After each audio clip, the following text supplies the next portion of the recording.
इसी बीच एक और बड़ी खबर की ओर रुख कर लेते हैं। उत्तराखंड के चमोली में रेस्क्यू ऑपरेशन अभी भी जारी है। अब तक 55 में से 50 मजदूरों को बचाया गया है।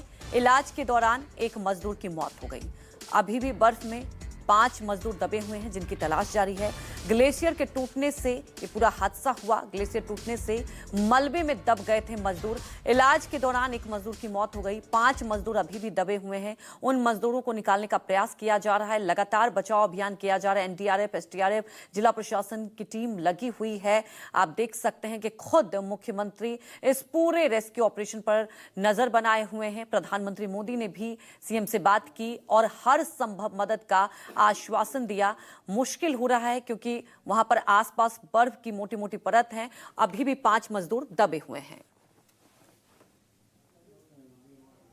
को रेस्क्यू किया जा रहा है और हमारे सेना के लोग, एनडीआरएफ के लोग, आईटीबीपी के और जिला प्रशासन, आपदा प्रबंधन, सारे लोग अभी बचाव कार्य में लगे हुए हैं। यहाँ पर काफी ज्यादा बर्फबारी है और सभी मार्ग पूरी तरह से बंद हैं। कहीं 10 फुट 12 फुट से भी ज्यादा बर्फबारी हो रखी है और लगातार हमारा प्रयास यही है कि जो लोग अभी रह गए हैं उनको भी जल्दी से जल्दी बाहर निकाला जाए और जो लोग अभी 14 लोग और मिले हैं उन सभी को वहां से रेस्क्यू करके यहाँ जोशीमठ लाया जा रहा है और सभी अभी सुरक्षित। तमाम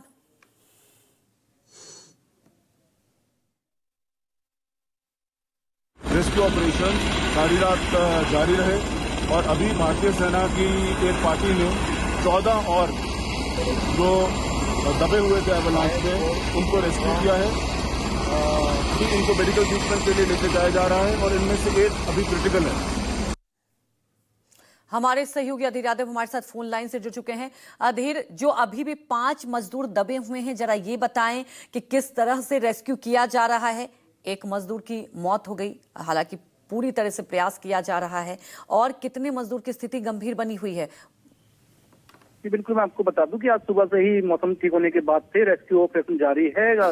सेना के जवान और वायुसेना के हेलीकॉप्टर से रेस्क्यू लगातार किया जा रहा है। जितने भी लोगों का वहां से रेस्क्यू हो रहा है उनको लेके आके जोशीमठ के हॉस्पिटल में एडमिट करा जा रहा है। जो ज्यादा घायल है उनका इलाज चल रहा है और साथ ही साथ अभी मैं आपको बता दूं, अभी जो एक खबर आई है कि अभी एक बॉडी वहां से निकाली गई है और उसकी पुष्टि अभी हमारे एसडीएम से बात हुई थी तो उन्होंने साफ साफ इसकी पुष्टि करी कि एक बॉडी निकाली गई है। यानी कि 50 लोगों का वहां से निकाल लिया गया है और जो 5 लोग हैं उनकी खोजबीन जारी है। बिल्कुल अधीर, मुश्किल हो रहा है। कल भी आपने देखा कि बहुत मुश्किल रेस्क्यू ऑपरेशन करना था। अभी थोड़ा मौसम बदला है तो रेस्क्यू किया जा रहा है। 5 मजदूर अभी भी दबे हुए हैं। कितना मुश्किल हो रहा है रेस्क्यू करना, और जो इलाज कराया जा रहा है जिन मजदूरों का, कैसे वहां से पहुंचाया जा रहा है, क्योंकि ये पूरा आप देख सकते हैं जो जहां पर रेस्क्यू किया जा रहा है बर्फ की मोटी मोटी परत है, तो रेस्क्यू करना भी इतना आसान नहीं हो रहा है।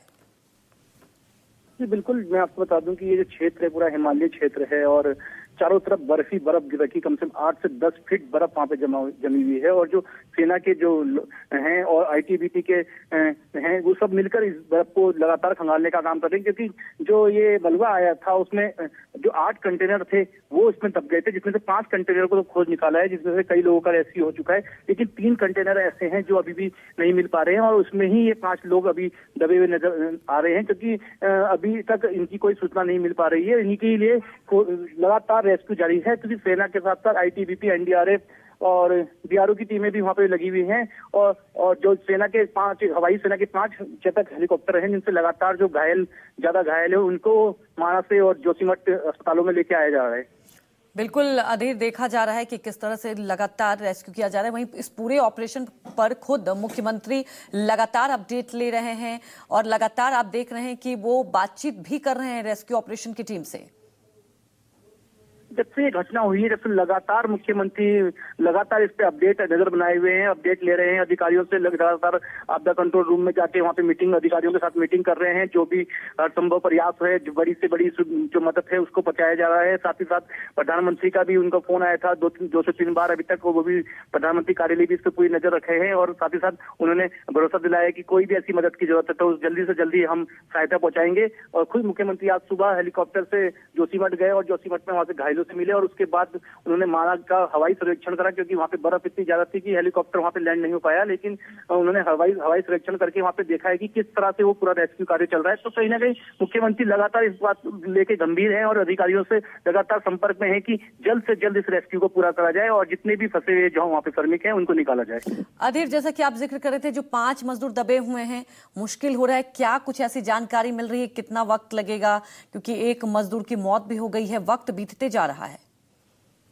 बिल्कुल 24 घंटे से भी ज्यादा इस ऑपरेशन को हो गए हैं, रेस्क्यू ऑपरेशन को, क्योंकि कल सुबह ही इस घटना का जब पता चला तब से ही लगातार रेस्क्यू चल रहा है और सेना के जवान उसमें लगातार लगे हैं। कि आज सुबह से ही जब मौसम ठीक हुआ तो उसके बाद से रेस्क्यू ऑपरेशन तेज हुआ, क्योंकि मौसम लगातार इसमें खलल डाल रहा था और रेस्क्यू करने में बहुत दिक्कत हो रही थी। जैसे कल हमारे पास तस्वीरें आई थी कि किस तरह से सेना के जवान इतनी भारी बर्फबारी में और कैसे वो रेस्क्यू कर करके एक एक लोगों को वहां से निकाल रहे हैं। और आज जब मौसम साफ हुआ है और बर्फ गिरनी बंद हुई है और उसके बाद रेस्क्यू ऑपरेशन बड़ी तेजी से शुरू करा गया और कई लोगों को उसमें निकाला भी गया है। लेकिन 5 लोग जो अभी हैं उनको निकालने का, ढूंढने का कार्य करा जा रहा है, क्योंकि वो 3 कंटेनर जिसमें वो लोग हैं वो कंटेनर अभी तक मिल नहीं पा रहे, क्योंकि 10 से 12 फीट बर्फ के नीचे वो दबे हुए हैं। प्रशासन लगातार कोशिश कर रहा है कुछ ऐसी उपकरण मंगाए जाए जिससे कि मेटल डिटेक्टर होते हैं जो इससे पता चलता है कि बर्फ के नीचे इस जगह पे वो दबे हैं, उनका भी लाने का पूरा वो हो रहा है, क्योंकि लगातार सेना जो है वहां पे बर्फ को हटा के इन लोगों को ढूंढने की कोशिश कर रही है। बिल्कुल अधीर, आज जब मौसम थोड़ा साफ हुआ तो आसानी से किया जा रहा है। कल बहुत मुश्किल हो रहा था इस पूरे रेस्क्यू को करना और यही वजह थी कि कल शाम को रेस्क्यू रोक भी दिया गया था और आज सुबह से ही आप देख रहे हैं कि लगातार तमाम टीमें लगी हुई हैं। जी बिल्कुल, मौसम ही पूरे इसमें खलल डाले हुआ था कल से, क्योंकि मौसम इतना ज्यादा खराब था कि बर्फबारी के साथ बारिश और बर्फबारी लगातार हो रही थी, जिससे कि रेस्क्यू करने में बहुत दिक्कत हो रही थी। इसलिए कल शाम को जब 6 बजे के आसपास इस रेस्क्यू को रोका भी गया और आज सुबह जैसे ही मौसम ठीक हुआ और धूप आई, हल्की धूप आई, उसके बाद से ही रेस्क्यू ऑपरेशन शुरू करा गया। और जो वायुसेना के हेलीकॉप्टर है, चेतक हेलीकॉप्टर, उन 5 हेलीकॉप्टर को इसमें लगाया गया और वो हेलीकॉप्टर वहां पे गए और उसके बाद ही से ही वहां से लगातार रेस्क्यू करके जितने भी श्रमिक थे उनको निकाल के जोशीमठ लाया गया। हालांकि इसमें 3 से 4 जो श्रमिक हैं वो बहुत ज्यादा गंभीर घायल हैं और उनका आर्मी के अस्पताल में इलाज चल रहा है। और अभी एक जो दुखद खबर आई थी कि एक बॉडी अभी और निकली है जिसको डेथ एसडीएम ने अभी हमारे को पुष्टि करी है कि इसकी एक की डेथ हो चुकी है। और जो 5 लोग हैं, अब पूरा फोकस इस ऑपरेशन का उन 5 लोगों के ऊपर है कि उनको जल्द से जल्द यहाँ से निकाला जाए और ढूंढा जाए कहाँ पे हैं वो, कैसे हैं, किस तरह से हैं, सही सकुशल है कि नहीं। सारा फोकस इस टाइम पे आर्मी का, आईटीबीपी का, बीआरओ का और एसडीआरएफ, एनडीआरएफ का है कि इनको जल्द से जल्द ढूंढा जाए और उनको निकाला जाए। बिल्कुल, यही प्राथमिकता है। 50 मजदूरों को निकाल भी लिया गया है। अधीर, वहीं जानना चाहेंगे कि हेलीकॉप्टर भी लगा हुआ है, तो क्या जिन मजदूरों को निकाला जा रहा है उन्हें हेलीकॉप्टर से ही अस्पताल पहुंचाया जा रहा है? मैं आपको बताता हूँ कि जोशीमठ में बेस कैंप है आर्मी का और वहीं पर ये हेलीपैड है, वहीं से चेतक हेलीकॉप्टर उड़ान भरते हैं और बद्रीनाथ के आगे जो माना जिस जगह पे ये घटना हुई है वहां पर जाते हैं। क्योंकि चेतक हेलीकॉप्टर के बारे में आपको बताना चाहूंगा कि चेतक हेलीकॉप्टर ऐसे हैं कि इनको हेलीपैड की जरूरत नहीं पड़ती है, कोई भी ऐसी जगह होती है जहाँ पे आराम से उतर जाते हैं, तो इसलिए इन हेलीकॉप्टर को वहां पे लगाया गया है। चेतक हेलीकॉप्टर के द्वारा ही एक एक दो करके वहां से जो जितने भी श्रमिकों को निकाला जा रहा है, जो गंभीर घायल है, सबसे पहले उनको वहां से हेलीकॉप्टर के माध्यम से जोशीमठ लाया जा रहा है और वहां से उनको आर्मी हॉस्पिटल में ले जाके वहां पे इनका इलाज कराया जा रहा है। तो सुबह से ही कई बार हेलीकॉप्टर ने उड़ान भरी और अभी तक जितने भी घायल थे और जितने जो ठीक निकले हैं उन सबको वहां से जोशीमठ लाया गया है। बिल्कुल अधीर, क्योंकि सबसे पहले यही है कि जल्द से जल्द अस्पताल भी पहुंचाया जाए। वहीं 5 मजदूर अभी भी फंसे हुए हैं। जानना ये चाहेंगे, एनडीआरएफ, एसडीआरएफ, बीआरओ से लेकर आईटीबीपी की टीम लगी हुई है। जो 5 मजदूर दबे हुए हैं, किस तरह से और ज्यादा उपकरण बढ़ाया जा रहा है? क्योंकि जैसा कि आप जिक्र भी कर रहे थे कि मुश्किल हो रहा है, इतनी मोटी वहां पर बर्फ की परत है कि आसान नहीं है ये रेस्क्यू। बिल्कुल, जिस हाइट पे ये जगह है और जिस जगह पर बहुत ज्यादा बर्फबारी हो रखी है और 10 से 12 फीट बर्फ वहां पे गिर रखी है और उसके नीचे ये कंटेनर दबे हुए हैं। अब ये कंटेनर उस बर्फ के नीचे दबे हैं या जो मलबा इतनी तेजी से आया वो अपने साथ मलबे को और इन कंटेनर को अलकनंदा नदी में ले गया, ये देखने वाली बात होगी। लेकिन जिस तरह से आर्मी, आईटीबीपी और एनडीआरएफ, एसडीआरएफ की टीम इसमें लगातार कल से लगी हुई है और अभी तक जितनी भी लोगों को उन्होंने सकुशल बाहर निकाला है, एक अभी डेड बॉडी मिली है, उसके अलावा जो 5 जो लोग हैं, अब सारा फोकस उन्हीं के ऊपर है कि जल्द से जल्द इनको कैसे ही करके, चाहे इसमें जो जितने उपकरण हों, जिस तरह के सर्चिंग उपकरण होते हैं उनको लगाया जाए, लेकिन जल्द से जल्द इनको वहां से निकाला जाए। जी अधीर, हमारे साथ जुड़ने के लिए आपका शुक्रिया।